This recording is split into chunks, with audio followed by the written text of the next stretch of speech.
Hello student. So students, कैसे आप लोग सब लोग। अब स्टूडेंट्स, जैसे कि हम लोगों ने first chapter that is introduction to partnership and partnership final account, ये चैप्टर हम लोगों ने स्टार्ट कर दिया है।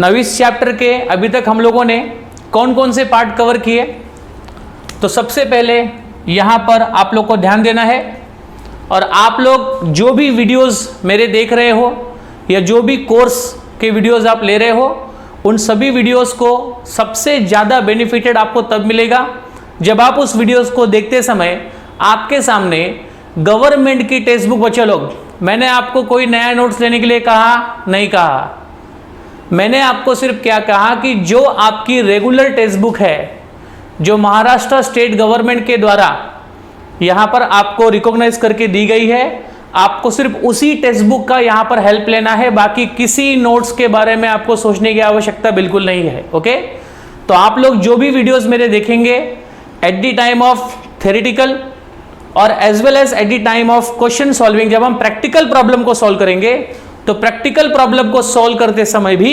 आप लोगों को सामने आपकी टेक्स्ट बुक रखनी है, क्योंकि हम कोई यहाँ पर मोटिवेशनल या मैं कोई आपको जनरल नॉलेज देने के लिए यहाँ पर नहीं हूँ। मैं यहाँ पर आपके कोर्स को कंप्लीट करवाने के लिए आया हूँ और कोर्स को कंप्लीट करने के लिए आपके पास कोर्स बुक सामने होनी चाहिए, तो आपको मेरे वीडियो का जो बेनिफिट है वो डबल मिलेगा। ओके, सो मैं आशा करता हूँ कि दैट आप लोग के सामने टेक्स्ट बुक होगा ही और मैं उसके अकॉर्डिंगली आप लोगों को टीच करता हूँ, जिससे कि आप लोगों को पूरे लेक्चर्स का पूरा बेनिफिट यहाँ पर मिलेगा। अब जैसे कि स्टूडेंट्स, मैंने आपको समझाया था कि दैट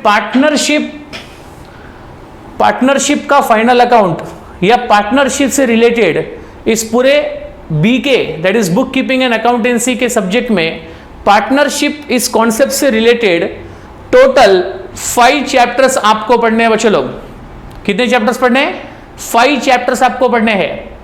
5 चैप्टर्स में सबसे पहले चैप्टर्स हम जो पढ़ रहे हैं वो है पार्टनरशिप का फाइनल अकाउंट। इसके बाद आपको स्टडी करना है that is admission of partner, retirement of partner, death of partner and dissolution of partnership firm. Okay, तो ये जितने भी 5 टाइप्स ऑफ चैप्टर है, ये सारे चैप्टर पार्टनरशिप फर्म से रिलेटेड है, पार्टनरशिप के कॉन्सेप्ट से रिलेटेड है। तो आप लोग को मैं वो बात फिर से एक बार बता दूं कि दैट पार्टनरशिप के बारे में जानना आपके लिए बेहद जरूरी है, क्योंकि आपको पार्टनरशिप के बारे में सिर्फ एक ही बार समझना है और उसके ही बेसिस पे ये सारे 5 चैप्टर्स की जो बेसिक थ्योरी है वो आपको आसानी से समझ में आ जाएगी।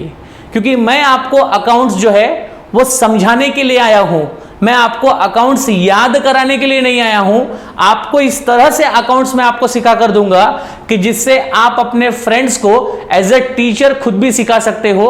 तो उसके लिए आप लोगों को मैं बोलूंगा कि दैट आपको वीडियो को चलते समय पूरा कंसंट्रेशन रखना है और पूरे ध्यान से आपको मेरे वीडियो को देखना भी है और आपको इमेजिन भी करना है कि हाँ ऐसा कुछ होता है।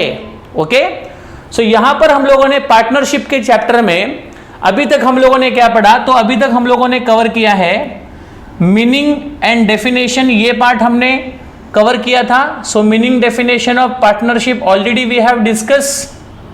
आप लोग मेरे वीडियो को रिवीजन भी करते रहिए, ऐसा नहीं कि एक बार वीडियो आपने देख लिया तो आपको पूरा समझ में आ जाएगा। वीडियो आपको क्यों दिया गया है, आप उसको 1 बार 10 बार जितनी बार आपको देखना है आप उतनी बार देख सकते हो और उसको प्रॉपरली आप समझ सकते हो। तो मीनिंग डेफिनेशन हमने पढ़ा है। इसके बाद हमारा पिछले वीडियो लेक्चर में मैंने आपको समझाया था about the features of partnership. तो ऐसे 2 इंपॉर्टेंट कॉन्सेप्ट्स जो आपको पार्टनरशिप फर्म को इजीली समझाने में आपकी हेल्प करेंगे, ये सारी बातें अभी तक हमारी डिस्कस हुई है। बोलो भाई, बोलो हाँ या ना। ओके, ठीक है। सो ये 2 कॉन्सेप्ट हमारे सिखाकर हो चुके हैं। आज के लेक्चर में आज का जो हमारा टॉपिक है वो टॉपिक हमारा है related to a very important concept and the important concept is partnership deed. Okay, इस पार्टनरशिप डीड कॉन्सेप्ट को मैंने इंपॉर्टेंट कॉन्सेप्ट इसलिए कहा क्योंकि इसके बिना, पार्टनरशिप डीड के बिना, पार्टनरशिप अग्रीमेंट के बिना यहां पर पार्टनरशिप का अस्तित्व कुछ नहीं होता है। भले आप अपना पार्टनरशिप के बीच का एग्रीमेंट ओरल करो या पार्टनरशिप का एग्रीमेंट आप रिटर्न करो, लेकिन किसी ना किसी फॉर्म में आपका एग्रीमेंट तो एग्जिस्ट होना ही चाहिए। तो यहां पर हम लोग बच्चे लोग आज बात करेंगे a very important concept which is called as a partnership deed. Okay, तो आओ चले इसके बारे में हम डिटेल समझते हैं कि दैट पार्टनरशिप डीड हमें किस तरह से हेल्प करेगा हमारे अकाउंट्स के प्रॉब्लम को सॉल्व करने के लिए। Okay, so students, partnership deed के बारे में हम लोग अभी समझ रहे हैं। So I want full attention of each and everyone. Partnership deed या इसको आप पार्टनरशिप एग्रीमेंट कह सकते हैं। ओके, पार्टनरशिप डीड और पार्टनरशिप एग्रीमेंट, क्या होता है ये पार्टनरशिप डीड, क्या होता है ये पार्टनरशिप एग्रीमेंट? तो जैसे कि बच्चों लोग मैंने आपको फीचर्स ऑफ पार्टनरशिप का सबसे पहला फीचर समझाया था, सबसे यूनिक फीचर मैंने आपको बताया था कि पार्टनरशिप फर्म जैसे बिजनेस की सबसे यूनिक विशेषता यही है कि ये एक ऐसा बिजनेस है जिस बिजनेस को स्टार्ट करने के लिए 2 और मोर पर्सन्स की रिक्वायरमेंट होती है। 2 और मोर पर्सन की रिक्वायरमेंट के साथ साथ यहां पर 2 और मोर पर्सन को कुछ कॉमन टर्म्स एंड कंडीशंस को यहां पर एग्री करना होता है। यहां पर कुछ कॉमन टर्म्स एंड कंडीशन सभी पार्टनर्स के बीच में डिसाइड किए जाते हैं। अब वो टर्म्स एंड कंडीशन जो पार्टनर्स के बीच में डिसाइड किए जाते हैं वो टर्म्स एंड कंडीशन ओरल भी हो सकते हैं और वो terms and condition written form में भी हो सकते हैं। अगर आपको याद आ रहा होगा तो मैंने आपको बताया था कि ओरल एग्रीमेंट और रिटन एग्रीमेंट दोनों में से कौन सा एग्रीमेंट सूटेबल एग्रीमेंट माना जाता है और कौन सा एग्रीमेंट सबसे बेनिफिटेड एग्रीमेंट माना जाता है। कमन बच्चों लोग, मैं आपसे पूछ रहा हूं कि दैट कौन सा एग्रीमेंट यहां पर सबसे बेनिफिटेड और सबसे लीगल माना जाएगा और सबसे फैसिलिटेट माना जाएगा। तो आपका आंसर क्या है? यस, आपका आंसर क्या ओरल एग्रीमेंट है? नहीं नहीं बच्चे लोग, ओरल एग्रीमेंट नहीं, यहां पर आपको रिटन एग्रीमेंट की बात मैं कर रहा हूं कि दैट आपका जो भी एग्रीमेंट पार्टनरशिप में बनेगा वो एग्रीमेंट आपका रिटन एग्रीमेंट होना चाहिए। और जब आपका पार्टनरशिप एग्रीमेंट रिटन फॉर्म में होगा तो ऐसे रिटन फॉर्म में हुए एग्रीमेंट को हम लोग क्या कहेंगे? Partnership deed. तो यहां से एक और कॉन्सेप्ट आपको समझ में आ गया कि अगर आपका पार्टनर्स के बीच में जो एग्रीमेंट है, अगर वो वर्बल एग्रीमेंट है, अगर वो सिर्फ ओरल ही किया हुआ एग्रीमेंट है, बातचीत से एग्रीमेंट किया गया है, जिसकी लॉ में कोई वैल्यू नहीं है, जिसकी कोर्ट ऑफ लॉ में कोई रिकॉग्निशन नहीं है, ऐसे ओरल एग्रीमेंट को यहां पर कोई जगह नहीं मिलेगी। तो आपका एग्रीमेंट, सबसे इंपॉर्टेंट बात आपको ध्यान में रखनी है कि that the agreement between the partners should be in written, must be in written. Agreement written में ही होना चाहिए।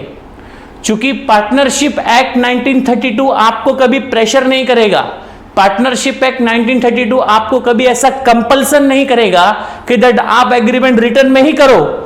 लेकिन आप अगर चाहते हो कि आपके पार्टनर्स के बीच में जो भी राइट्स, जो भी ड्यूटीज और पार्टनर्स की जो लायबिलिटियां हैं वो सभी को पता हो, आप सभी पार्टनर एक कॉमन टर्म्स एंड कंडीशन पे एक दूसरे को एग्री कर रहे हो और आप चाहते हो कि फ्यूचर में किसी प्रकार का कोई भी डिस्प्यूट, किसी प्रकार का कोई भी पार्टनर्स के बीच में मतभेद ना हो, झगड़े ना हो, तो ऐसे प्रॉब्लम्स को सॉल्व करने के लिए, ऐसे प्रॉब्लम्स को अवॉइड करने के लिए पार्टनरशिप एक्ट 1932 आपको सजेस्ट करता है कि दैट आपका अग्रीमेंट जो है रिटन फॉर्म में होना चाहिए। ओके, तो ये जो मैंने आपको बात बताई, यही बात आपके बुक के फर्स्ट पैराग्राफ में लिखी गई है, जिसमें आपको क्लियरली समझाया जाएगा कि दैट आपका पार्टनरशिप डीड ये एक रिटन एग्रीमेंट को कहा जाता है और इस रिटन एग्रीमेंट का बेनिफिट फ्यूचर के डिस्प्यूट को सेटल करने के लिए, फ्यूचर में पार्टनर्स के बीच में जो मतभेद हो सकते हैं, ऐसे मतभेदों को अवॉइड करने के लिए ऐसा रिटन एग्रीमेंट किया जाता है। ओके एवरीवन, तो यहां तक तो मेरी बेसिक बात आपको समझ में आ गई होगी कि दैट पार्टनरशिप के एग्रीमेंट का यहां पर कितना इंपॉर्टेंस है। और एक बात आपको याद हो रही होगी बच्चे लोग, मैंने आपको समझाई थी कि दैट पार्टनरशिप का जो एग्रीमेंट होता है उस एग्रीमेंट के एग्जिस्ट होने से पार्टनरशिप शुरू होती है, और जैसे ही आप अपने पार्टनरशिप के एग्रीमेंट को यहां पर खत्म कर देते हो या आपका पार्टनरशिप एग्रीमेंट किसी कारण से यहां पर पूरा हो जाता है, तो जैसे ही एग्रीमेंट समाप्त वैसे ही आपकी पार्टनरशिप भी समाप्त। तो जब तक आपका एग्रीमेंट है, जब तक आपका पार्टनरशिप डीड है, तब तक आपकी पार्टनरशिप है। एज सुन एज डीड और agreement get finish, your partnership firm also get finish. Okay, तो ये भी इंपॉर्टेंट बात आपको इसमें याद रखना है in the course of partnership deed और पार्टनरशिप एग्रीमेंट। ओके, अब पार्टनरशिप एग्रीमेंट में आपके बुक में क्या लिखा गया है उसके कुछ इंपॉर्टेंट लाइंस में आपको समझाऊंगा। तो मैं चाहूंगा कि दैट आप लोग अपना ध्यान, अपना कंसंट्रेशन जो है अपने किताब में बनाए रखे। हाँ, किताब में ही आपको देखना है, आपको यहां वहां नहीं देखना है, क्योंकि यहां वहां देख करके आपको कोई बेनिफिट मिलने वाला नहीं है। ओके, चलो शुरू करते हैं। तो आपके बुक्स में जो इंपॉर्टेंट बातें लिखी गई वो इंपॉर्टेंट बातें कुछ इस तरह से है कि दैट पार्टनरशिप डीड के बारे में लिखा गया है कि that document containing the partnership agreement, जिस डॉक्यूमेंट में पार्टनर्स के एग्रीमेंट होते हैं, जिस डॉक्यूमेंट में पार्टनरशिप से जुड़े हुए टर्म्स एंड कंडीशन होते हैं, वो सारी शर्तें होती है जिन शर्तों पर सारे पार्टनर एग्री हो जाते हैं, ठीक है, among the partner is called as a partnership deed. Okay, तो सभी पार्टनर के बीच में जो भी एग्रीमेंट हुआ है, जब वो सारा एग्रीमेंट हम जिस डॉक्यूमेंट पे लिखते हैं, जिस डॉक्यूमेंट पे वो सारे एग्रीमेंट को हम लोग रखते हैं, उसी डॉक्यूमेंट को हम लोग कहते हैं पार्टनरशिप डीड। ओके, आगे इसमें आपका लिखा है कि दैट दिस पार्टनरशिप डीड में क्या होता है सर जी, इस एग्रीमेंट में क्या लिखा होता है। तो इस एग्रीमेंट में लिखा होता है, वहां पे आप आगे देख सकते हो कि it contains the terms and condition, इसमें वो सारे टर्म्स एंड कंडीशंस है जिस टर्म्स एंड कंडीशंस पे एग्री किए गए हैं सभी पार्टनर्स के द्वारा, जो टर्म्स एंड कंडीशन सभी पार्टनर्स लोगों ने मान्य किए हैं और जिस टर्म्स और कंडीशन के आधार पर सभी पार्टनर इस व्यापार को करने के लिए रेडी हो गए हैं। ओके, ऐसे टर्म्स और कंडीशंस की जो बुकलेट होगी, ऐसे टर्म्स एंड कंडीशंस का जो पेपर होगा, उसी टर्म्स एंड कंडीशन के पेपर को हम लोग क्या कहेंगे, पार्टनरशिप डीड। ओके, तो ये सबसे इंपॉर्टेंट बात आपको यहां पर याद रखनी है।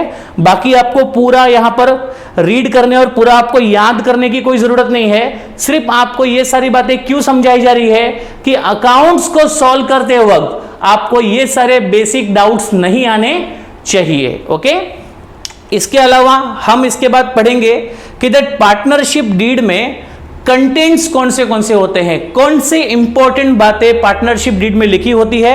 तो उसके हम शॉर्ट में एक मैं आपको समझा दूं, क्योंकि उसका हमारे अकाउंट्स के साथ में कोई विशेष रिलेशन नहीं है, बट स्टिल हम अगर पार्टनरशिप डीड पढ़ रहे हैं तो हमको वो बातें पता होनी चाहिए। ठीक है, सिंपल सी बात आप याद रखिए कि इस पार्टनरशिप फर्म को चलाने के लिए जो भी रूल्स एंड रेगुलेशन होते हैं, जो भी इंपॉर्टेंट डिटेल्स होती है, वो सारी इंपॉर्टेंट डिटेल्स और रूल्स एंड रेगुलेशन जो पार्टनर्स के बीच में यहां पर हुए हैं, वो सब आपको इसी एग्रीमेंट में मिलेंगे और उन सभी नियमों को यहीं पर एक प्रॉपर फॉर्मेट में सेट किया जाएगा जिसके आधार पर यह पार्टनरशिप फर्म चलाई जाएगी। ओके, अब हम देखेंगे कि वो कौन से इंपॉर्टेंट कंटेंट्स है। What are the important contents? हाँ, मैं उसकी बात कर रहा हूं जो उस पार्टनरशिप डीड में कौन सी बातें लिखी होती है, मैं उसके बारे में बात कर रहा हूं। तो कंटेंट्स ऑफ पार्टनरशिप डीड मतलब पार्टनरशिप डीड में कौन कौन सी बातें होती है, कौन कौन से पॉइंट्स होते हैं, उस पॉइंट्स के बारे में आपको यहां पर समझना है मेरे बच्चों। तो कंटेंट्स ऑफ पार्टनरशिप डीड में बेसिक सी बातें मैं जस्ट उसको एक नॉर्मल तरीके से रीड करके आपको समझा देता हूं। पहला तो उसमें लिखा होगा the name and address of the firm and it's main business, कि आपका फर्म का नाम क्या है, आपके फर्म का एड्रेस क्या है और आपका फर्म जो है उसका मेन बिजनेस कौन सा है। ट्रेडिंग बिजनेस करोगे मतलब बाइंग एंड सेलिंग का बिजनेस है कि मैन्युफैक्चरिंग और सेलिंग का बिजनेस है कि आपका बिजनेस कमीशन अर्न करने वाला बिजनेस है, तो आपके बिजनेस का मेन नेचर क्या है वो नेचर भी उस एग्रीमेंट में लिखा होगा। तो कंटेंट में फर्स्ट पॉइंट आपको क्लियर हो चुका होगा। सेकंड इसके अंदर कंटेंट लिखा है कि सारे पार्टनर्स का जो भी नाम और एड्रेस और सारे पार्टनर्स की जो भी बेसिक डिटेल्स होती है वो सब भी इस पार्टनरशिप डीड में कंटेंट होती है। इसके अलावा जितने भी पार्टनर्स इस एग्रीमेंट में हैं, जितने भी पार्टनर्स मिलकर के इस पार्टनरशिप फर्म को चलाने वाले हैं, उन सभी ने इस पार्टनरशिप में कितना कैपिटल कंट्रीब्यूट किया। For example there are 3 partners in a business. समझो 3 लोग मिलकर के यहां पर बिजनेस को चला रहे हैं, partner A, partner B and partner C. अब ये तीनों ने इस बिजनेस को शुरू करने के लिए कितना पैसा इसमें कंट्रीब्यूट किया। तो समझो मिस्टर ए ने 1 लाख रुपीस दिया, मिस्टर बी ने ₹50,000 दिया और मिस्टर सी ने ₹25,000 दिया। तो ये सारा initial amount of contribution of capital जो रहेगा वो भी इस डीड में लिखा होगा। ओके, आफ्टर दैट जो भी रेशियो होगा पार्टनर्स अपने प्रॉफिट एंड लॉस को, क्योंकि बिजनेस के at the end of the year, जब भी बिजनेस का फाइनेंशियल ईयर एंड होगा, फाइनेंशियल ईयर समझते हो ना, जिसकी शुरुआत कब होती है, कम ऑन, शुरुआत कब होती है फाइनेंशियल ईयर की? Yes correct, you are correct, 1 April. और वो फाइनेंशियल ईयर एंड कब होता है? 31 मार्च। सुपर्ब। तो 1 अप्रैल से लेकर के 31 मार्च के बीच में जो पीरियड है उस पीरियड को हम लोग कहते हैं फाइनेंशियल ईयर। ओके, तो 31 मार्च that is at the end of the financial year को जो भी profit and loss business earn करेगा उस प्रॉफिट एंड लॉस को तीनों पार्टनर्स मिलकर कौन से रेशियो में बांटेंगे, किस तरह से बांटेंगे, उसका भी यहां पर डिटेल दिया होगा कि जिससे कि पार्टनर को आपस में यहां पर मतभेद करने की जरूरत नहीं है, झगड़े करने की जरूरत नहीं है कि मुझे ज्यादा प्रॉफिट मिलना चाहिए, मुझे इतना प्रॉफिट मिलना चाहिए। तो ऐसा कुछ बोलने की जरूरत ही नहीं है, क्योंकि आपने इस पार्टनरशिप फर्म को शुरुआत करने के पहले क्या बनाया है? डीड बनाया है, आपने अग्रीमेंट बनाया है। तो जब आपने एग्रीमेंट बनाया है, जब आपने डीड बनाया है, तो यहां पर प्रॉफिट शेयरिंग को लेकर के किसी प्रकार का कोई भी प्रॉब्लम पार्टनर्स के बीच में नहीं होगा, क्योंकि वो सारा शेयरिंग रेशियो आपको उस एग्रीमेंट में दिया होगा। क्या पूछ रहे हो? नहीं दिया होगा तो? यस, नहीं दिया होगा तो आपने सही क्वेश्चन पूछा। अगर पार्टनरशिप डीड में रेशियो नहीं दिया होगा तो ऐसे केसेस में सभी पार्टनर्स को जो भी प्रॉफिट होगा वो इक्वल रेशियो में बांटा जाएगा। मेरी इस बात को आप याद रखना कि इक्वल रेशियो में बांटना यहां पर कब पड़ेगा? जब पार्टनरशिप डीड प्रॉफिट को शेयर करने के बारे में क्या होगी? साइलेंट होगी। मतलब पार्टनरशिप डीड में रेशियो को शेयर करने के बारे में कोई भी यहां पर पॉइंट दिया गया नहीं है। तो ऐसे केसेस में आपको अपना प्रॉफिट एंड लॉस जो भी होगा वो सभी पार्टनर्स के बीच में इक्वल रेशियो में बांटना होगा। इसका आपके प्रॉब्लम सॉल्विंग के साथ बहुत ही बड़ा रिलेशन है कि जब भी आप पार्टनरशिप से रिलेटेड कोई भी चैप्टर सॉल्व करते हो, whether it is admission of partner, retirement of partner, death of partner, dissolution of partner या फिर पार्टनरशिप फाइनल अकाउंट, आपको याद रखना है कि अगर क्वेश्चन में पार्टनर्स के बीच का प्रॉफिट शेयरिंग रेशियो अगर आपको नहीं दिया है तो ऐसे केसेस में आपको जो प्रॉफिट बांटना होगा, जो लॉस बांटना होगा, उसका शेयरिंग रेशियो आपको इक्वल एज्यूम करना पड़ेगा। लेकिन ये तब जब आपको रेशियो नहीं दिया होगा तब। अगर रेशियो दिया है तो you have to go according to the ratio, you have to go to the according to the agreement ratio. तो ये बात आपको यहां पर समझना बहुत ही इंपॉर्टेंट है। इसके अलावा एग्रीमेंट में क्या होता है? Rights and duties and liabilities of a partner. जो भी पार्टनर यहां पे है, सारे पार्टनर्स के अधिकार क्या है, सारे पार्टनर्स के कर्तव्य कौन से हैं और सारे पार्टनर की फाइनेंशियल रिस्पॉन्सिबिलिटी कितनी है, लाइबिलिटी कितनी है, ये सारी बातें भी आपको डीड में लिखी होगी।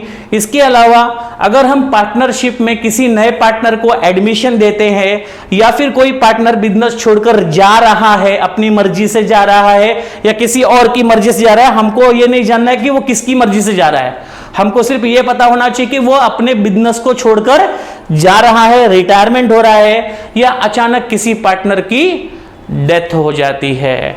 तो एडमिशन के समय, रिटायरमेंट के समय, डेथ के समय हमें क्या ट्रीटमेंट करना है, वो सारे ट्रीटमेंट के रूल्स एंड रेगुलेशन जो होंगे वो भी इस पार्टनरशिप डीड में क्लियरली लिखे होने चाहिए। आफ्टर दैट जो भी कैपिटल सभी पार्टनर लोगों ने कंट्रीब्यूट किया, अगर पार्टनर को चाहिए कि हमारे कैपिटल पे हमको फिक्स इंटरेस्ट भी मिलना चाहिए, या फिर अगर कोई पार्टनर बिजनेस को लोन देता है और उसके ऊपर उसे इंटरेस्ट अगर देना होगा, या किसी पार्टनर ने बिजनेस में से कोई फंड या गुड्स निकाल लिया अपने प्राइवेट यूज के लिए, कुछ याद आया? प्राइवेट यूज के लिए निकालने वाली चीज क्या होती है बच्चे लोग? कम ऑन, मैंने सुना नहीं, क्या होती है? अगर आप कोई फंड या कोई गुड्स अपने बिजनेस से निकाल लो प्राइवेट पर्पस के लिए, तो उसे हम क्या कहते हैं?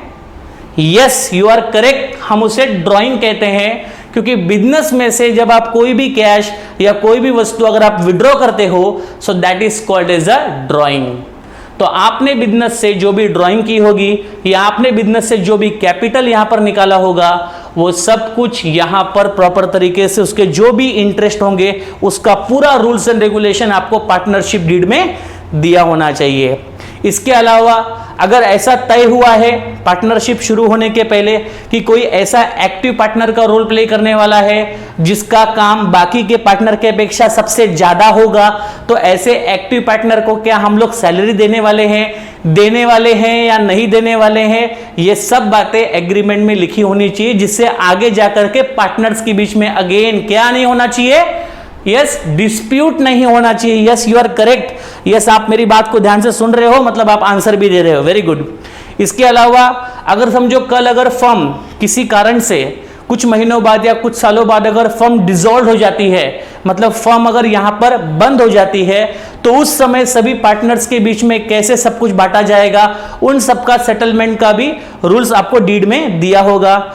इसके अलावा कोई भी ऐसा मैटर जो बिजनेस से कंडक्ट करने से रिलेटेड है, जो बिजनेस से रिलेटेड है, जो पार्टनरशिप से रिलेटेड है, ऐसी सारी इंपॉर्टेंट बातें पार्टनरशिप डीड में ऑलरेडी दी गई होगी। ओके, अब देखो इन सभी बातों से आपको समझना यही है कि हमें किसी भी प्रकार के रूल्स के लिए या किसी भी प्रकार के प्रॉब्लम्स के लिए हमें किसी और डॉक्यूमेंट की जरूरत नहीं, हमें किसी और कानून की किताब खोलने की आवश्यकता जरूरत नहीं, हमें किसी एडवोकेट से मिलने की जरूरत नहीं ना।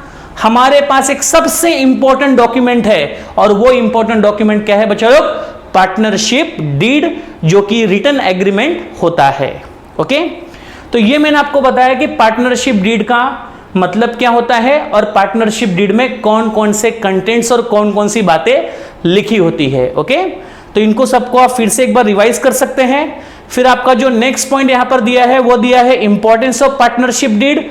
अभी इंपॉर्टेंस ऑफ पार्टनरशिप डीड में आपको सिर्फ दो बातें यहां पर ध्यान देनी है। इंपॉर्टेंस ऑफ पार्टनरशिप डीड में आपको यहां पर सिर्फ दो बातें यहां पर ध्यान देनी है कि पार्टनरशिप डीड का इंपॉर्टेंस क्या है। तो पार्टनरशिप डीड का सबसे पहला इंपॉर्टेंस होता है कि दैट पार्टनरशिप डीड की मदद से हम सभी पार्टनर्स के जो भी राइट होते हैं, सभी पार्टनर्स के कौन कौन से कर्तव्य हैं एंड सभी पार्टनर्स की कौन सी फाइनेंशियल रिस्पॉन्सिबिलिटी है, ठीक है, उन सभी को यहां पर मेंशन किया जाता है। तो यहां पर एक दूसरे को बताने की जरूरत नहीं है कि कौन से पार्टनर का क्या राइट है, क्या ड्यूटी है, क्या लाइबिलिटी है। ये सारे राइट, ड्यूटीज एंड लाइबिलिटीज होंगे पार्टनर्स के, वो सब यहां से पार्टनर्स को पता चल जाएंगे। कहां से पता चल जाएंगे? पार्टनरशिप डीड से पता चल जाएंगे।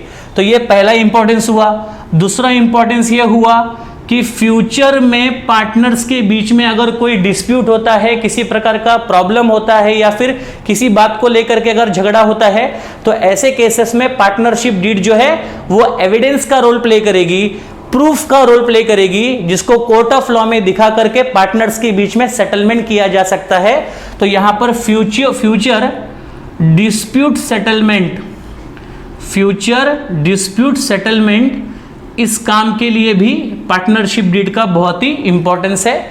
तो आपको सिर्फ ये दो इंपॉर्टेंट पॉइंट याद रखने हैं। पहला इंपॉर्टेंट पॉइंट क्या याद रखना है आपको कि पार्टनरशिप डीड ही पार्टनर्स के राइट क्या है, पार्टनर्स के कर्तव्य कौन से हैं और पार्टनर्स की फाइनेंशियल लायबिलिटी कौन सी है, वो सब बताती है। इसके अलावा फ्यूचर में अगर पार्टनर्स के बीच में कोई डिस्प्यूट होते हैं, कोई झगड़े होते हैं या किसी बात को लेकर के मतभेद हो गया, तू मैं हो गया, होता रहता है, आपको पता है ऑलरेडी।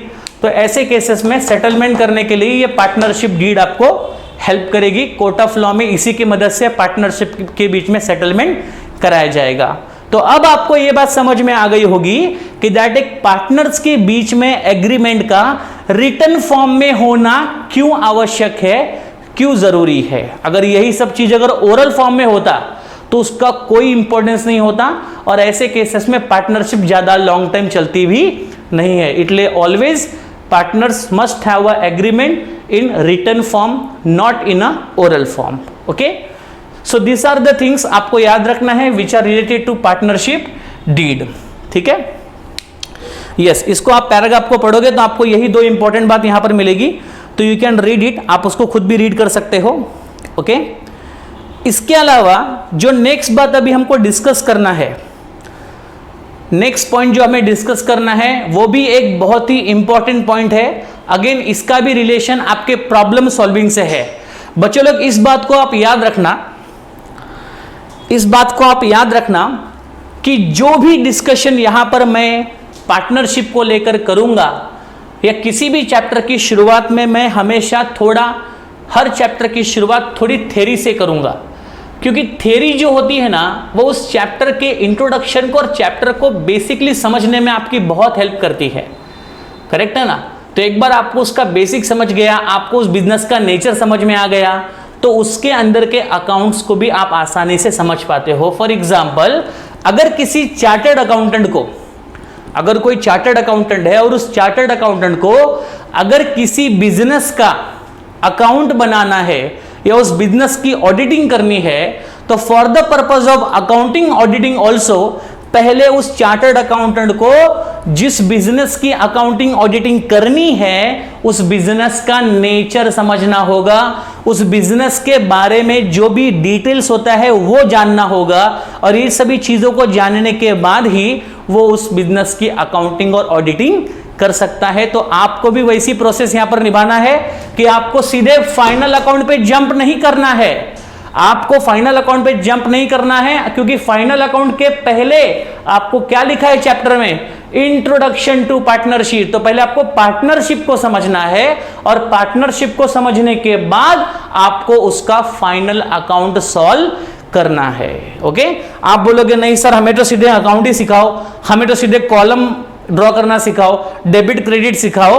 वेट सब सिखाया जाएगा, don't worry about it, but हर चीज का एक प्रॉपर स्टेप होता है और उसको अगर आप वो स्टेप से प्रॉपरली लोगे तो उसका बेनिफिट आपको इजीली मिलेगा। ओके, चलो तो हम लोग इसका एक और थ्योरेटिकल पार्ट इंपॉर्टेंट है उसके बारे में डिस्कशन कर लेते हैं।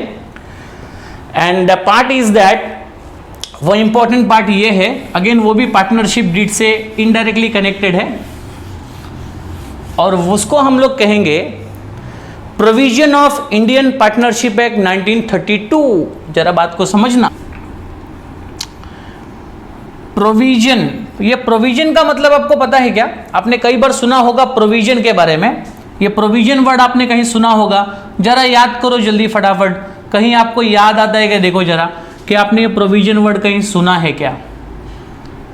पार्टनरशिप एक्ट 1932, तो यहां पर हमको पढ़ना है provision, provision of the Indian partnership act 1932। Sir यहां पर इंडियन पार्टनरशिप एक्ट 1932 को आने की क्या जरूरत पड़ गई? तो इंडियन पार्टनरशिप एक्ट 1932 को यहां पर आने की जरूरत तो पड़ी है, और वो इसलिए पड़ी है जरूरत क्योंकि कुछ ऐसे पॉइंट्स होते हैं, कुछ ऐसी इश्यूज होते हैं, कुछ ऐसे प्रॉब्लम्स होते हैं कि जिसके बारे में कभी कभी पार्टनरशिप डीड या पार्टनरशिप एग्रीमेंट जो है वो साइलेंट रहता है। I mean to say that कि पार्टनरशिप डीड में जो पॉइंट कवर नहीं होते हैं, और जब उन्हीं पॉइंट्स को लेकर के फ्यूचर में पार्टनर्स के बीच में किसी प्रकार की तू-तू में या किसी प्रकार का कोई भी डिस्प्यूट अगर होता है, तो ऐसे केसेस में ऐसे पॉइंट्स को सेटल करने के लिए यहां पर आना होता है किसको? प्रोविजन को। तो आपको यह पता हो जाना चाहिए कि दैट प्रोविजन यहां पर क्यों आया, because there are some points जो पार्टनरशिप डीड कवर नहीं करता है, और ऐसे पॉइंट्स को लेकर के जब फ्यूचर में किसी बात को लेकर के मतभेद होगा, डिस्प्यूट होगा, तो उस प्रॉब्लम्स को सॉल्व करने के लिए हमें प्रोविजन का सहारा लेना होगा। हमें बेसिक रूल्स एंड रेगुलेशंस जो कि दिए गए हैं इंडियन पार्टनरशिप एक्ट 1932 में, इसी एक्ट के आधार पर इस प्रोविजन का हमें सहारा लेना होगा। ओके, तो अब हम देखेंगे कि ऐसे कौन कौन से पॉइंट्स है, वो कौन से इश्यूज है जिस इश्यूज के बारे में पार्टनरशिप डीड साइलेंट रहता है। तो जब ये साइलेंट रहेगा तो ये बात करेगा, कौन बात करेगा? प्रोविजन। ओके, सो आओ देखिए वो कौन से इंपॉर्टेंट पॉइंट है, आपके टेक्स्ट बुक में दिए गए हैं। उस टेक्स्ट बुक में आप देखेंगे तो आपको पता चलेगा कि कौन कौन से इंपॉर्टेंट पॉइंट है, जिस इंपॉर्टेंट पॉइंट के बारे में पार्टनरशिप डीड अगर साइलेंट है तो प्रोविजन वहां पर बात करेगा और प्रोविजन उस प्रॉब्लम को सॉल्व करेगा। तो सबसे पहला प्रोविजन आपको याद रखना है, which is related to what? Which is related to distribution of profit. Now distribution of profit के बारे में तो हमारी ऑलरेडी बात हो गई है। अगर आपको याद आया हो तो मैंने आपको बताया था कि जब पार्टनरशिप डीड में पार्टनर्स के बीच में प्रॉफिट एंड लॉस के शेयर को लेकर के, अगर समझो partnership deed profit sharing ratio को लेकर के अगर साइलेंट है, बिल्कुल चुप है, मतलब पार्टनरशिप डीड में किसी प्रकार का कोई रेशियो नहीं मेंशन किया गया है, तो ऐसे केसेस में यहां पर प्रोविजन कहता है कि जब पार्टनरशिप डीड में प्रॉफिट शेयरिंग रेशियो का कोई रेशियो मेंशन नहीं किया गया है, तो इन दैट केस जो distribution of profit and loss होगा it should be in a equal ratio. तो इक्वल रेशियो में प्रॉफिट और लॉस को बांटना होगा सभी पार्टनर्स को आपस में। तो पार्टनर्स को प्रॉफिट इक्वल रेशियो में कब बांटना होगा? जब भी प्रॉफिट शेयरिंग रेशियो के बारे में पार्टनरशिप डीड साइलेंट है या पार्टनरशिप डीड में प्रॉफिट शेयरिंग रेशियो के कोई रूल्स दिए गए नहीं है, तो प्रोविजन कहता है कि that distribution of profit should be in equal ratio. Second provision जो आपको यहां पर समझना है, which is related to interest on drawing. Yes, second provision जो आपको आपके टेक्स्ट बुक में दिया हुआ है वो है interest on drawing. Interest on drawing का यही प्रोविजन, ड्रॉइंग का मतलब क्या होता है आपको पता होना चाहिए, मैंने आपको थोड़ी देर पहले समझाया था कि दैट ड्रॉइंग का मतलब क्या होता है। तो जब कोई पार्टनर बिजनेस फर्म से, जब कोई पार्टनर अपने बिजनेस से कोई भी कैश या कोई भी काइंड, मतलब कोई भी वस्तु या कोई भी ऐसी चीज या कोई भी ऐसा असेट जो बिजनेस का है और वो अपने प्राइवेट पर्पस के लिए अगर वो बिजनेस से विड्रॉ कर रहा है, so that is called as a drawing. तो जब कोई पार्टनर बिजनेस से कैश या काइंड, कैश या ऐसी कोई भी चीज अगर विड्रॉ कर रहा है और उसका इस्तेमाल वो अपने प्राइवेट कामों के लिए करता है, अपने पर्सनल कामों के लिए करता है, so that is called as a drawing. तो ऑफ कोर्स अगर आपने बिजनेस के कैश को यूज किया है, आपने बिजनेस के असेट को यूज किया है, तो बिजनेस उसके ऊपर आपसे क्या मांग सकता है? इंटरेस्ट मांग सकता है। लेकिन अगर पार्टनरशिप डीड में या पार्टनरशिप एग्रीमेंट में इंटरेस्ट ऑन ड्राइंग को लेकर के कोई डिस्कशन नहीं हुआ है या इंटरेस्ट ऑन ड्राइंग के पॉइंट्स को यहां पर बिल्कुल भी कवर नहीं किया गया है, so in that case provision कहता है कि जो ड्राइंग पे इंटरेस्ट पेड किया जाएगा वो इंटरेस्ट पेड किया जाएगा कितने मंथ का बच्चे लोग? 6 मंथ का। आपको याद रखना है, आप नोट कर लीजिए, उस 6 मंथ को अंडरलाइन कर लीजिए कि आपको यहां पर ड्राइंग पे इंटरेस्ट पे करना होगा कितना? 6 मंथ। कौन इंटरेस्ट पे करेगा? पार्टनर। किसको पे करेगा? फर्म को। क्यों? क्योंकि पार्टनर ने फर्म से कैश या कोई ऐसी चीज विड्रॉ की है अपने पर्सनल यूज के लिए, तो उस पर्सनल यूज के लिए निकाले हुए पैसों का जो रिटर्न है वो इंटरेस्ट के फॉर्म में करना होगा। और यहां पर फर्म पार्टनर से इंटरेस्ट कितना चार्ज करेगी? 6 मंथ का इंटरेस्ट चार्ज करेगी। और ऐसा 6 मंथ का रूल्स कब काम करेगा? जब इसके बारे में पार्टनरशिप डीड क्या है बच्चे लोग? चुप है। पार्टनरशिप डीड यहां पर साइलेंट है, तो ऐसे केसेस में ड्राइंग पे इंटरेस्ट चार्ज किया जाएगा फॉर द पीरियड ऑफ कितना? 6 मंथ के लिए। ओके स्टूडेंट, सो नाउ हमारा जो थर्ड प्रोविजंस है पार्टनरशिप एक्ट 1932 का, उस थर्ड प्रोविजन का रिलेशन है इंटरेस्ट ऑन पार्टनर्स लोन के साथ। Now interest on partners loan, अभी ये पार्टनर्स लोन क्या होता है? सिंपल सी बात है कि पार्टनर्स ने बिजनेस को कैपिटल के अलावा कुछ एडिशनल अमाउंट भी दी होती है। अगर समझो बिजनेस को, पार्टनरशिप फर्म को अगर और फंडिंग की रिक्वायरमेंट है, और कैपिटल की रिक्वायरमेंट है, तो उस कैपिटल की रिक्वायरमेंट को कैसे पूरा किया जाएगा? तो यहां पर पार्टनर जो है बिजनेस फर्म को एडिशनल अमाउंट प्रोवाइड करता है, और जो भी एडिशनल अमाउंट पार्टनर्स के द्वारा बिजनेस को प्रोवाइड की जाएगी, that amount is called as a partners loan. तो अभी पार्टनर्स ने बिजनेस को कैपिटल भी दिया और एडिशनल अमाउंट के नाम पर पार्टनर ने बिजनेस को क्या दिया? लोन दिया, क्योंकि बिजनेस में फाइनेंस की, पैसों की कभी कभी होनी नहीं चाहिए, वो बिजनेस किसी भी नेचर का क्यों ना हो। तो यहां पर पार्टनर्स ने बिजनेस को जो भी लोन दिया है, उस लोन का जो इंटरेस्ट होता है, अगर पार्टनर्स के दिए गए लोन के इंटरेस्ट के बारे में अगर पार्टनरशिप डीड अगर साइलेंट है, पार्टनरशिप डीड में इंटरेस्ट ऑन पार्टनर्स लोन के बारे में कोई पॉइंट नहीं दिया गया है, तो ऐसे केसेस में पार्टनर ने जो भी लोन बिजनेस को दिया होगा, उसके ऊपर जो इंटरेस्ट का कैलकुलेशन होगा, वो इंटरेस्ट का कैलकुलेशन आपको 6% पर एनम के हिसाब से करना पड़ेगा। तो यहां पर सबसे इंपॉर्टेंट बात आपको ध्यान के रखनी है कि जब आपको प्रॉब्लम में, जब आप फाइनल अकाउंट का प्रॉब्लम सॉल्व करोगे या पार्टनरशिप से रिलेटेड कोई भी अकाउंट जब आप सॉल्व करोगे और वहां पर अगर पार्टनर्स लोन की बात अगर हुई है और उस प्रॉब्लम में अगर पार्टनर्स के द्वारा दिए गए लोन के ऊपर इंटरेस्ट के बारे में कोई पॉइंट उस प्रॉब्लम में नहीं दिया गया होगा, तो इन दैट केसेस आपको एज्यूम करना होगा कि that interest on partners loan should be provided at the rate 6% पर annum. So this thing you need to remember, okay. और स्टूडेंट्स, मेरी बात एक और आप लोग ध्यान में रख लो, क्योंकि मैंने ऐसे बहुत से क्वेश्चन पेपर देखे हैं जहां पर इस प्रोविजन से रिलेटेड जो भी रूल्स मैं आपको समझा रहा हूं, जैसे कि प्रॉफिट शेयरिंग रेशियो अगर डीड में नहीं दिया होगा तो हम लोग को इक्वल रेशियो में पार्टनर्स के बीच बांटना होगा। इसके बाद इंटरेस्ट ऑन ड्राइंग का पीरियड अगर नहीं दिया होगा तो हमें ड्राइंग पे इंटरेस्ट 6 मंथ का कैलकुलेट करना होगा। और अगर पार्टनर्स के द्वारा जो भी कंट्रीब्यूशन, जो भी एडिशनल अमाउंट बिजनेस को दी गई है in the form of loan के फॉर्म में, तो लोन के ऊपर जो इंटरेस्ट कैलकुलेशन होगा वो भी 6% पर एनम के हिसाब से बिजनेस को पे करना होगा, फर्म को पे करना होगा, किसे?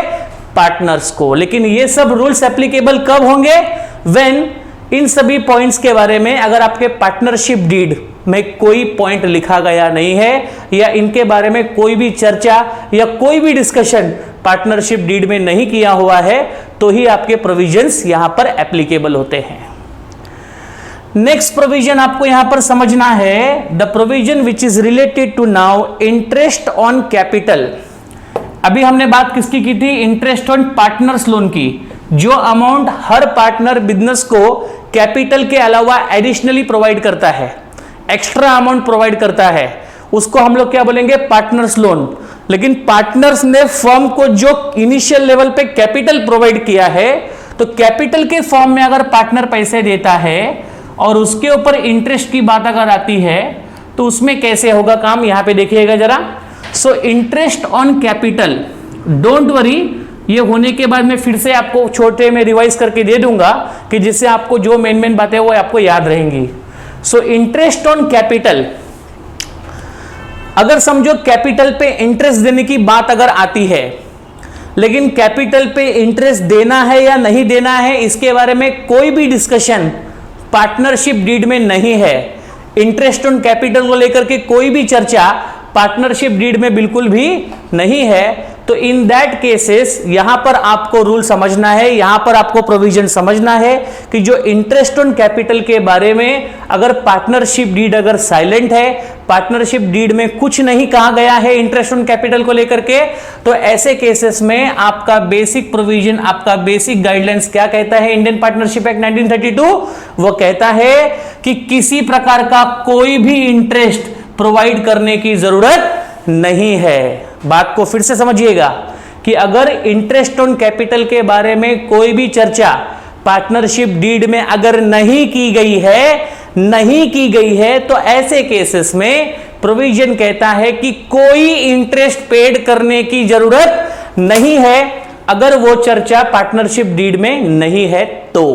ओके, तो ये पॉइंट आपको बहुत ही आसानी समझ में आ गया, क्योंकि यहां पर आपको कोई परसेंटेज याद नहीं रखना है, कोई पीरियड आपको याद नहीं रखना है, आपको सिंपली यहां पर एक ही बात याद रखनी है कि if the interest on capital point is not mention in partnership deed, so no interest is allowed, no interest should be paid on the capital of the partner. Okay, so this is the 4 provision that you need to remember. इसी के जैसे आगे के provision भी है, बहुत ही आसानी से आपको समझ में आ जाएंगे. सो आपका नेक्स्ट प्रोविजन रिलेटेड टू है सैलरी और कमीशन टू पार्टनर. सैलरी और कमीशन टू पार्टनर.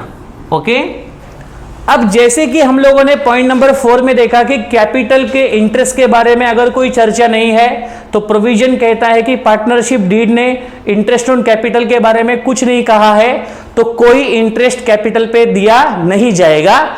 वही रूल आपको यहां पर भी एप्लीकेबल करना है कि अगर सैलरी और कमीशन पार्टनर अगर मांग रहा है तो पहले चेक किया जाएगा कि क्या पार्टनर के साथ ऐसी चर्चा हुई थी, क्या सैलरी और कमीशन को लेकर के कोई बात पार्टनरशिप डीड में है. अगर पार्टनरशिप डीड में सैलरी कमीशन को लेकर के कोई डिस्कशन नहीं हुआ है, कोई पॉइंट नहीं बन रहा है, तो ऐसे केसेस में भी यहां पर प्रोविजन क्या कहता है कि कोई सैलरी, कोई कमीशन, कोई इंटरेस्ट आपको पेड नहीं होगा. फर्म किसी प्रकार के किसी भी टाइप के सैलरी, कमीशन या इंटरेस्ट को देने के लिए बाध्य नहीं है. Firm will not paid if this thing is not given in the partnership deed. Okay, तो यहां पर भी मुझे क्रॉस मार्क लगाना पड़ेगा कि no salary, no commission is given to partner if it is not mention in the partnership deed. ऐसा कौन कहता है?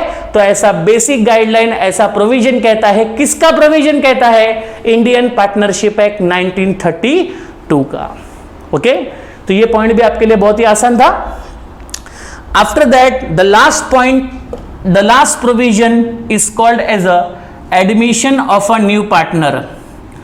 स्टूडेंट्स, ये सारी जो थ्योरी है ये आपको अभी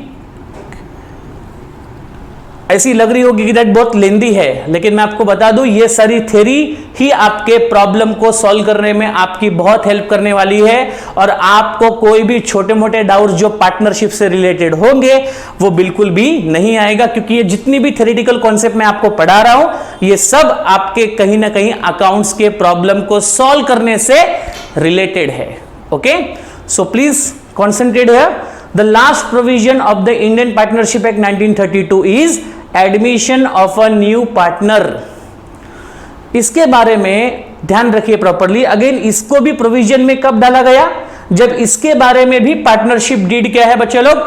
चुप है, साइलेंट है, कुछ नहीं कह रहा है. So in that cases provision of the Indian partnership act 1932 आपको क्या समझाएगा कि admission of a new partner. For example हम इसी एग्जाम्पल को कंटिन्यू करते हैं. समझिए एग्जाम्पल, पार्टनरशिप फर्म में 3 पार्टनर एग्जिस्ट है, पार्टनर ए, पार्टनर बी और पार्टनर सी. ओके, अगर समझो इनको ऐसा लगता है कि हमारे बिजनेस में एक नए पार्टनर की यहां पर एंट्री होनी चाहिए. करेक्ट है? तो यहां पर फर्म ने विचार किया कि हम लोग को एक नया पार्टनर बिजनेस में लेना होगा. एडमिशन ऑफ पार्टनर करने की आवश्यकता कब पड़ती है? शॉर्ट में बताता हूं, जब भी फर्म को एडिशनल कैपिटल की रिक्वायरमेंट होती है, जब भी फर्म को और फंडिंग चाहिए होता है. करेक्ट है? या फिर इस पार्टनर्स के अंदर अगर बिजनेस को मैनेज करने की अगर एबिलिटी अगर थोड़ी कम पड़ रही है तो ऐसे केसेस में ये लोग किसी नए बंदे को तलाश करते हैं जिस नए बंदे में कुछ तो न्यू मैनेजरल एबिलिटी होनी चाहिए, जिसके अंदर बिजनेस को मैनेज करने का मॉडर्न स्किल होना चाहिए. तो समझिए एग्जाम्पल, यहां पर हम लोग किसी मिस्टर डी को ढूंढ रहे हैं. करेक्ट है? तो समझिए एग्जाम्पल, यहां पर जो मिस्टर सी है वो सी का फ्रेंड एक ऐसा पर्सन है जिसके पास मैनेजरल एबिलिटी भी है और वो कुछ फंडिंग भी बिजनेस को प्रोवाइड कर सकता है. तो अब मेरा प्रश्न आपसे है, क्या मिस्टर सी अपने खुद के डिसीजन से, कम ऑन, क्या मिस्टर सी अपने खुद के डिसीजन से मिस्टर डी को बिजनेस में अपॉइंट कर सकता है? क्या मिस्टर सी मिस्टर डी को अपनी मर्जी से पार्टनरशिप फर्म में एडमिट कर सकता है क्या? यस, मुझे आंसर चाहिए, यस और no? No, not at all, because mister C ये पूरे बिजनेस का क्या अकेला पार्टनर नहीं है। तो यहां पर कोई भी पार्टनर अगर किसी नए पर्सन को बिजनेस में एडमिट करना चाहता है, बिजनेस में एडमिशन देना चाहता है, तो इसमें सबसे बड़ा इंपॉर्टेंट रूल्स यही है, इंपॉर्टेंट प्रोविजन यही कहता है कि जब भी आप किसी नए पार्टनर को बिजनेस में एडमिशन देते हो तो उस पार्टनर को बिजनेस में एडमिशन देते समय सभी पार्टनर्स का कंसेंट लेना जरूरी है, मतलब सभी पार्टनर्स की मर्जी लेना जरूरी है। जब तक सभी की इच्छा नहीं होगी मिस्टर डी को लेने की, तब तक mister D should not be admitted in a firm as a partner. Okay, तो कोई भी एक नया पर्सन बिजनेस में पार्टनर बनकर एडमिट कब हो सकता है? When his admission is consent by all partner, जब इसका एडमिशन, जब इसको लेने की मर्जी सभी पार्टनर्स की होनी चाहिए। ओके, तो यही रूल्स यहां पे आप याद रखना कि जब भी आप किसी नए पार्टनर को बिजनेस में एडमिशन देते हो तो उस नए पार्टनर को बिजनेस में एडमिशन देने की मर्जी सभी पार्टनर्स की होनी चाहिए। किसी एक पार्टनर के चाहने से, किसी एक पार्टनर के डिसीजन से कोई भी नया पार्टनर बिजनेस में एडमिट नहीं किया जा सकता। ओके, तो ये बात आपको यहां पर समझ में आनी चाहिए। तो यहां पर मैंने बच्चे लोग आपको क्या समझाया, very important points which will really help you in solving the final accounts।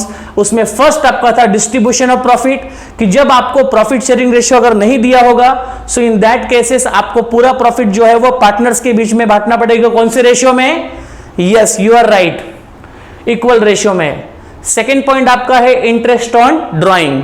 अगर समझो ड्रॉइंग के ऊपर इंटरेस्ट कैलकुलेशन का पीरियड अगर प्रॉब्लम में मेंशन नहीं है, डीड में मेंशन नहीं है, so in that cases interest on drawing should be calculated for the period of 6 month. Okay, after that अगर समझो पार्टनर्स ने बिजनेस को लोन दिया, एडिशनल अमाउंट बिजनेस को कंट्रीब्यूट की और उसके इंटरेस्ट की कोई चर्चा प्रॉब्लम में नहीं दी है, क्वेश्चन में नहीं दी है, या पार्टनरशिप डीड भी पार्टनर्स लोन के इंटरेस्ट को लेकर के बिल्कुल चुप है, बिल्कुल साइलेंट है, तो इन दैट केसेस बिजनेस को एज्यूम करना होगा। प्रोविजन कहता है कि भाई पार्टनर से आपने कर्जा लिया, पार्टनर से आपने लोन लिया, तो उसके ऊपर उसको इंटरेस्ट भी आपको पे करना होगा। और इंटरेस्ट के रेट के बारे में अगर डीड कुछ नहीं कह रहा, आपका क्वेश्चन अगर इंटरेस्ट को लेकर के साइलेंट है, तो इन दैट केसेस प्रोविजन कहता है कि 6% पर एनम का इंटरेस्ट पार्टनर्स के लोन पे पेड करना पड़ेगा। आफ्टर दैट ये दोनों कॉमन पॉइंट है कि अगर कैपिटल पे इंटरेस्ट की बात, सैलरी की बात, कमीशन की बात, जब ये सारा पेमेंट जो हमें पार्टनर को देना है या पार्टनर इसकी डिमांड कर रहा है और इसके बारे में अगर पार्टनरशिप डीड अगेन साइलेंट है, सो प्रोविजन कहता है कि किसी प्रकार का कोई इंटरेस्ट, सैलरी और कमीशन पार्टनर को नहीं दिया जाएगा, क्योंकि इसके बारे में कोई भी चर्चा यहां पर डीड में नहीं की गई है। ओके, लास्ट पॉइंट मैंने आपको समझाया कि किसी भी नए पार्टनर को बिजनेस में एडमिट करने के पहले सारे पार्टनर्स का कंसेंट लेना जरूरी है। किसी एक पार्टनर की स्वयं इच्छा से किसी भी नए पार्टनर को बिजनेस में एडमिट किया जा नहीं सकता। ये सारा प्रोविजन आप लोग कृपा करके ध्यान में रखिए, क्योंकि जब मैं प्रॉब्लम को सॉल्व करवाऊंगा तो उस समय आपको ये सारे स्मॉल डाउट्स नहीं आने चाहिए। Okay everyone, so please take a note of this all points and already this points are given in your text book. Okay everyone, so now this is the end of the provision. तो यहां पर हमने provision वाला point यहां पर finish किया। Okay, ठीक है। तो स्टूडेंट्स, मजा आ रहा है? कुछ नया आपको सीखने को मिल रहा है? इतने सारे रूल आपने 11th में सीखे थे क्या? बिल्कुल नहीं, 11th में कोई विशेष रूल्स नहीं थे, क्योंकि वहां पर एक ही पर्सन बिजनेस कर रहा था, सोल ट्रेडिंग कंसर्न था। यहां पर पार्टनरशिप है, यहां पर बात बड़ी लंबी है, यहां पर लोग बहुत ज्यादा है, यहां पर एग्रीमेंट हो रहा है, यहां पर बहुत से नए नए फैक्टर को यहां पर एंट्री मिल रही है। ओके, तो यहां पर हम लोगों ने अपना पार्टनरशिप से रिलेटेड जो भी डिस्कशन था वो सारा डिस्कशन यहां पर फिनिश किया। Okay, so partnership deed, partnership agreement का डिस्कशन यहां पर खत्म हुआ। ठीक है, मैं पूरी अपेक्षा करूंगा कि आप लोग इसमें सिखाए हुए सारे पॉइंट्स को प्रॉपर तरीके से रिवाइज करोगे, और रिवाइज अगर नहीं करोगे तो आपको प्रॉब्लम को समझने में दिक्कत आएंगी। तो आप दिक्कत चाहते हो या फिर आप समझना चाहते हो, यह आप तय करो। ओके, चलो आगे बढ़ते हैं और अभी हमारा जो नेक्स्ट टॉपिक है, नेक्स्ट पॉइंट जो हमें समझना है, वो नेक्स्ट पॉइंट हमें समझना है which is the again a very important concept to understand to solve the problem. अब हम धीरे धीरे क्या हो रहे हैं बच्चे लोग, अकाउंट्स के नजदीक जा रहे हैं। अब हम धीरे धीरे प्रॉब्लम सॉल्विंग की तरफ बढ़ रहे हैं। तो प्रॉब्लम सॉल्विंग की तरफ बढ़ते समय हमें अगला जो कॉन्सेप्ट यहां पर पढ़ना है वो है method of capital account. Now method of capital account, इस टॉपिक को स्टार्ट करने के पहले, इस टॉपिक को शुरू करने के पहले मैं आपको एक बात बता दूं कि ऑलरेडी मैंने आपको एक बात समझाई है कि यहां पर हम जो 12th स्टैंडर्ड में पार्टनरशिप फाइनल अकाउंट का प्रॉब्लम सॉल्व करेंगे उसमें हम लोगों को एक और नया अकाउंट प्रिपेयर करना है और वो है partners capital account. Trading account आपने 11th में भी बनाया था, जी हाँ, यहां पर भी आपको बनाना है। प्रॉफिट एंड लॉस अकाउंट आपने 11th में भी बनाया था, हाँ जी, उसको 12th में भी आपको बनाना है। बैलेंस शीट आपने 11th में भी बनाई थी, आपको 12th में भी बनानी है, आपको आगे की ईयर में बनाना है। लेकिन पार्टनर्स कैपिटल आपने 11th में नहीं बनाया था और जो कि आपको यहां बनाना होगा। ओके एवरीवन, तो capital account, partners capital account को बनाने के पहले कैपिटल अकाउंट की कौन से मेथड होते हैं, कैपिटल अकाउंट क्या होता है, इसके बारे में आपको यहां पर पहले समझना जरूरी है। ओके, बहुत ही छोटा सा कॉन्सेप्ट है, आप लोग पूरा ध्यान लगाइए, मैं आपको इसको समझाने की पूरी कोशिश करता हूं। So please concentrate here. So यहां पर कैपिटल अकाउंट को समझाया क्यों जा रहा है, तो मैंने आपको रीजन बताया कि पार्टनरशिप फाइनल अकाउंट आप सॉल्व कर रहे हो जहां पर आपको पार्टनर्स का कैपिटल अकाउंट मेंटेन करना है। और पार्टनर्स के कैपिटल अकाउंट को मेंटेन करने की दो पद्धतियां हैं, दो तरीके हैं, और वो दो तरीके क्या हैं उनके बारे में हम लोग यहां पर डिस्कशन करेंगे। तो मेथड ऑफ कैपिटल अकाउंट, दो मेथड ऑफ कैपिटल अकाउंट है। So please try to understand this chart very clearly कि कैपिटल अकाउंट को सॉल्व करने के कौन से दो मेथड है। उसमें आपका मेथड नंबर 1 है जिसको हम कहेंगे fixed capital method. Yes, fixed capital method. Second method आपका है जिसको हम कहेंगे fluctuating capital method.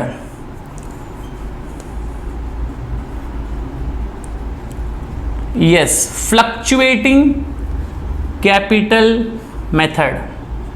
So this is the second method of a capital account. Okay, so पहला आपका है फिक्स्ड कैपिटल मेथड और दूसरा आपका है फ्लक्चुएटिंग कैपिटल मेथड। इस मेथड को समझने के लिए आपको ज्यादा डिटेलिंग करने की आवश्यकता नहीं है, मैं आपको पहले इसका मीनिंग समझा देता हूं और इसके बाद में इस दोनों मेथड में हमें कैपिटल अकाउंट को किस तरह से मेंटेन करना है वो बात आप यहां पर बस समझ लीजिए। ओके, तो fix capital method and fluctuating capital method, this are the two methods of capital account. जब हम बात करते हैं फिक्स्ड कैपिटल मेथड की, ओके, तो फिक्स कैपिटल मेथड में आप लोगों को यहां पर दो अकाउंट मेंटेन करना होता है। फिक्स कैपिटल मेथड में आपको दो अकाउंट मेंटेन करना होगा। उसमें से एक अकाउंट होगा जिसमें सिर्फ आपको आपके पार्टनर्स के ओपनिंग कैपिटल और क्लोजिंग कैपिटल को आपको यहां पर लिखाना है। तो ये कैपिटल अकाउंट आपको यहां पर प्रिपेयर करना होगा और दूसरा आपको यहां पर प्रिपेयर करना होगा current account. Okay, so capital account and current account, तो ये दो अकाउंट आपको प्रिपेयर करने होंगे अगर आप कौन सा मेथड फॉलो कर रहे हो, फिक्स्ड कैपिटल मेथड अगर आप फॉलो कर रहे हो तो सर यहां पे कैपिटल को फिक्स्ड क्यों कहा गया है उसको आप जरा समझने की कोशिश कीजिए, क्योंकि ये बात आपको और भी क्लियर कब होगी जब आप एक्चुअल में प्रॉब्लम को सॉल्व करोगे। अभी के लिए मैं आपको इतना समझा देता हूं कि दैट फिक्स कैपिटल मेथड के अंदर क्या होता है कि जो पार्टनर्स का capital at the initial level पे होता है, या तो ऐसा कह सकते हैं कि at the beginning of the year जो होता है, मतलब साल की शुरुआत में जो भी कैपिटल पार्टनर्स के द्वारा आपको ओपनिंग कैपिटल के रूप में दिखता है, वही ओपनिंग कैपिटल यहां पर पूरा एंड तक उसी अमाउंट में मेंटेन किया जाता है। तो यहां पर कैपिटल की अमाउंट जो है पूरे एंड तक कैसी होती है, फिक्स्ड होती है। That's why it is called as a fixed capital method. तो अगर आपको अपनी कैपिटल की अमाउंट को चेंज नहीं करना है, आपकी कैपिटल की अमाउंट को आपको वैसे के वैसे रखना है, तो उसके लिए आप अपने कैपिटल को एक स्पेशल अकाउंट में क्या कर सकते हो, पार्क कर सकते हो। एक स्पेशल अकाउंट में आप अपने कैपिटल को वहां पर मेंटेन करके रख सकते हो। तो करंट अकाउंट किसके लिए प्रिपेयर किया गया है? तो जो भी एडजस्टमेंट आपके पार्टनर्स और फर्म के बीच में होंगे, पार्टनर्स जो भी फर्म को देगा, फर्म जो भी पार्टनर को देगा, फॉर एग्जांपल ड्राइंग से रिलेटेड कोई अगर ट्रांजैक्शन पास करना है, या इंटरेस्ट ऑन कैपिटल से रिलेटेड कोई ट्रांजैक्शंस है, या समझो एग्जांपल किसी पार्टनर को सैलरी या कमीशन दी जा रही है, या समझो जो भी नेट प्रॉफिट आया है उस नेट प्रॉफिट को पार्टनर्स के बीच में डिस्ट्रीब्यूट करना है। ओके, इसके अलावा जो भी ट्रांजैक्शन यहां पर फर्म और पार्टनर के बीच होंगे उनको यहां पर रिकॉर्ड करने के लिए हम एक स्पेशल अकाउंट प्रिपेयर करेंगे जिसको कहेंगे हम लोग करंट अकाउंट। ओके, तो करंट अकाउंट में मतलब आपको समझ में रखना है कि फिक्स कैपिटल मेथड में क्या होता है कि पार्टनर्स और firm, come on, fix capital method में क्या होता है कि पार्टनर और फर्म इन दोनों के बीच का जो भी ट्रांजैक्शन होगा वो सारा ट्रांजैक्शन आपको करंट अकाउंट में मेंटेन करना होता है। और ये जो कैपिटल अकाउंट है ये सिर्फ क्या करता है, आपके ओपनिंग कैपिटल और क्लोजिंग कैपिटल के अमाउंट को यहां पर सिर्फ वो मेंटेन करता है। इसमें कोई भी आपको ट्रांजैक्शंस की एंट्री पास करने की जरूरत नहीं है। You just have to be open this account and you have to maintain the opening and closing balance of capital account and nothing else and all the transaction. और इसके अलावा जो ट्रांजैक्शन यहां पर पार्टनर और फर्म के बीच में होंगे वो सारे ट्रांजैक्शन जो होंगे आपको करंट अकाउंट में पास करने होंगे। इससे क्या होगा कि आपका कैपिटल शुरुआत से लेकर के एंड तक चेंज नहीं हुआ, शुरुआत से लेकर के एंड तक वैसे का वैसा ही मेंटेन होगा। इसलिए इसको कहेंगे हम लोग कौन सा capital method, fix capital method, जहां पर कैपिटल जो है वो शुरुआत से लेकर के at the end of the year तक सेम रहता है, फिक्स रहता है। उसमें किसी प्रकार का ट्रांजैक्शन आप करोगे ही नहीं तो कैपिटल को फर्क पड़ेगा ही नहीं। ना आपने कुछ ऐड किया, ना आपने डेबिट किया, ना कुछ आपने क्रेडिट किया। तो जब डेबिट क्रेडिट की एंट्री ही नहीं पास करोगे तो ये अमाउंट आपकी वैसे के वैसी क्या रहेगी, मेंटेन्ड रहेगी। ओके, और जो करंट अकाउंट होगा वो क्या होगा, ट्रांजैक्शंस में डेबिट लगेगा, क्रेडिट लगेगा और उसकी वजह से ये अमाउंट आपकी फ्लक्चुएट होगी, चेंज होगी। इसलिए करंट अकाउंट को यहां पर क्यों मेंटेन किया गया है कि जो ट्रांजैक्शन हम कैपिटल अकाउंट में नहीं कर सकते, नहीं पास करने वाले हैं, वो सारे ट्रांजैक्शन को हम लोग कहां पर पास करेंगे, करंट अकाउंट में पास करेंगे। ओके एवरीवन, तो अभी आपको क्वेश्चन में क्या प्रिपेयर करना है वो आपको ऑलरेडी दिया होगा, आपको बिल्कुल भी चिंता करने की जरूरत नहीं है। जब आप क्वेश्चन को पढ़ोगे तो आपको खुद ही समझ में आ जाएगा कि आपको यहां पर करंट अकाउंट बनाना है या करंट अकाउंट नहीं प्रिपेयर करना है। उसके पहले एक और बात आप समझ लीजिए कि ये जो second method of capital account है जिसको हम लोग कह रहे हैं फ्लक्चुएटिंग कैपिटल मेथड, थोड़ा अंदाजा लगाइए। यहां पर जब मैंने आपको फिक्स कैपिटल मेथड कहा तो मैंने क्या कहा कि आपका कैपिटल अकाउंट जो है इसमें जो भी आप कैपिटल अमाउंट ओपनिंग में लिखोगे वो at the end of the year तक वैसे के वैसे मेंटेन्ड होगी। करेक्ट है, मतलब इसमें कोई चेंजेस आने वाला नहीं है, इसलिए इसको क्या बोला गया, फिक्स कैपिटल मेथड। फिर सर फर्म और पार्टनर के बीच का ट्रांजैक्शन रिकॉर्ड कहां पे करेंगे, करंट अकाउंट में रिकॉर्ड करेंगे। This is the account we are preparing to pass that all the transaction related to partners and firm. Second capital method जो आपका है वो फ्लक्चुएटिंग है, बदल रहा है। यहां पर आपका कैपिटल फिक्स है और यहां पर आपका कैपिटल क्या हो रहा है, फ्लक्चुएट हो रहा है। मतलब यहां पर ऐड लेस आपको कैपिटल में करना होगा। मतलब सिंपल सी बात है कि यहां पर आपको पार्टनर्स और फर्म के बीच का जो भी ट्रांजैक्शन होगा वो सारा ट्रांजैक्शन आपको यहां पर एक ही अकाउंट में करना होगा।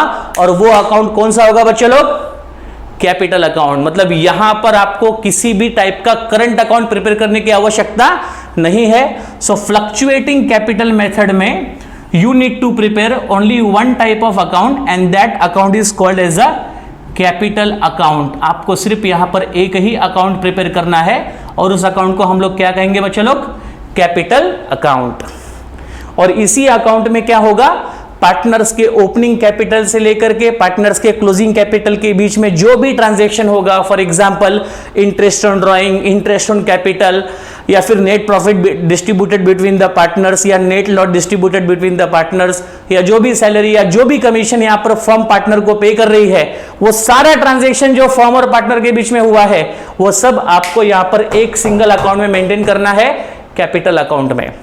तो एक छोटी सी बात आपको बताना है वो ये है कि जब हम फिक्स कैपिटल मेथड में अकाउंट ओपन करेंगे, कौन सा अकाउंट, कैपिटल अकाउंट, तो कैपिटल अकाउंट का जो ओपनिंग बैलेंस होगा और कैपिटल अकाउंट का जो क्लोजिंग बैलेंस होगा, क्या वो चेंज होगा? क्या वो चेंज होगा? नहीं। क्यों नहीं चेंज होगा? क्योंकि आपने ओपनिंग में जो अमाउंट लिखी थी वही अमाउंट कहां पर आपको मिलेगी, क्लोजिंग में, क्योंकि आपने ओपनिंग और क्लोजिंग के बीच के कोई ट्रांजैक्शन कैपिटल अकाउंट में रिकॉर्ड नहीं किए हैं, आपने वो सारे ट्रांजैक्शन रिकॉर्ड कहां पर किए हैं, करंट अकाउंट में।